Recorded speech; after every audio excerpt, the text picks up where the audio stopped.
Halo, perkenalkan nama saya Isna Istiqomah dari kelas 1 KPID, NIM 2017 102 153. Saya akan menjelaskan tentang ilmu komunikasi kelompok dan organisasi. Yuk simak materi bersama-sama. Check it out! Sebelum kita mengetahui pengertian komunikasi kelompok, yuk kita ketahui dulu apa sih pengertian kelompok. Pengertian kelompok secara umum merupakan sekumpulan individu dengan jumlah anggota yang relatif kecil, sehingga tiap anggota bisa berkomunikasi dengan mudah baik sebagai sumber maupun penerima. Sekumpulan orang yang saling bergantung, saling mempengaruhi satu dengan yang lain, saling berbagi maksud atau tujuan, dan bersatu dalam sebuah interaksi komunikasi.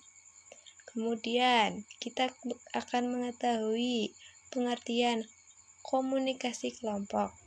Menurut Wirianto, komunikasi kelompok merupakan proses komunikasi antara 3 orang atau lebih yang berlangsung secara tatap muka.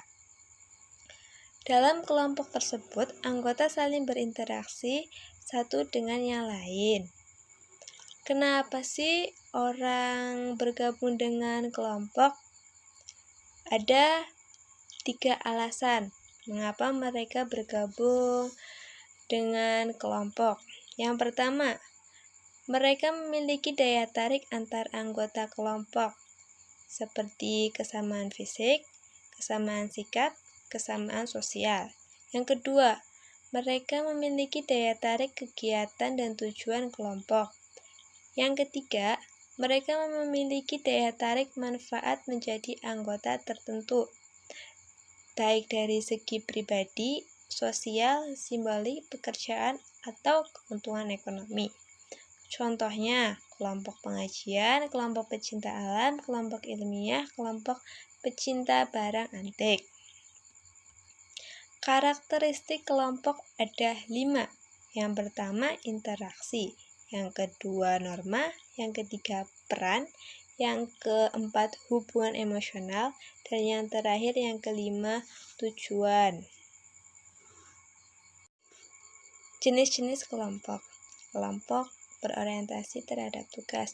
Maksudnya, kelompok menduplikasi kegiatan. Setiap anggota melakukan pekerjaan yang sama.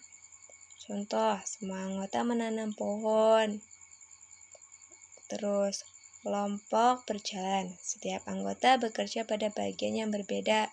Contoh, ada yang menggali lubang, ada yang menanam pohon, ada yang menyiram, dan membersihkan. Kemudian, kelompok berorientasi pribadi dan sosial, yaitu kelompok yang bertujuan untuk menciptakan rasa semangat positif antar sesama anggota kelompok. Contoh, kelompok diskusi, kelompok sosial, dan sebagainya. Jaringan komunikasi kelompok ada 3. Yang pertama, lingkaran. Maksudnya, setiap anggota hanya dapat berkomunikasi dengan anggota yang berada di samping kanan atau kiri. Tidak ada pemimpin dalam jaringan ini, artinya mereka setara atau sama. Kedua, bintang. Situasi di mana seluruh peserta mengalir pada satu individu. Yang ketiga, jaringan penuh. Setiap anggota dapat berkomunikasi dan melakukan timbal balik dengan semua anggota kelompok yang lain. Sekarang kita memasuki materi baru, yaitu komunikasi organisasi. Apa sih komunikasi organisasi ya teman-teman? Yuk kita simak materinya. Pengertian komunikasi organisasi menurut De Vito. Secara sederhana, komunikasi organisasi merupakan pengiriman pesan dan penerimaan pesan di dalam organisasi. Komunikasi memungkinkan terjadinya koordinasi kegiatan yang dilakukan oleh sejumlah organisasi atau orang. Ibarat darah dalam tubuh, aktivitas komunikasi mengantar perintah dari atasan ke bawah atau dari bawah ke atasan. Fungsi komunikasi dalam organisasi ada 4. Yang pertama, fungsi informatif, yaitu orang-orang dalam tataran manajemen yang membutuhkan informasi untuk membuat suatu kebijakan organisasi ataupun guna mengatasi konflik yang terjadi di dalam organisasi. Seperti karyawan membutuhkan jaminan sosial, jaminan keamanan, jaminan kesehatan, izin cuti, dan lain-lain. Yang kedua, fungsi regulatif yang berkaitan dengan peraturan yang berlaku di dalam organisasi.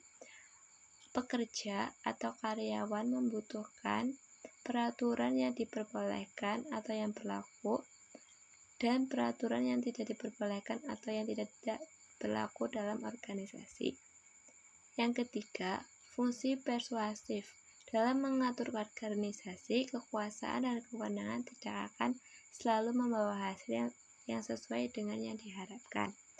Maka, biasanya pemimpin meminta karyawan untuk bekerja semaksimal mungkin, tidak ada paksaan. Yang keempat, fungsi integratif. Setiap orang berusaha menyatukan karyawan agar dalam bekerja bisa lancar, baik, komunikasi, dan sebagainya. Aliran komunikasi organisasi ada 3. Yang pertama, ke bawah.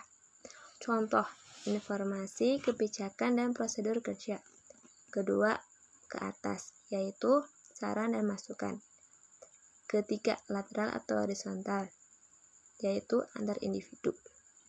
Teori organisasi. Yang pertama, klasik. Pendekatan ini menganggap organisasi harus menggunakan metode-metode yang ilmiah untuk meningkatkan produktivitasnya.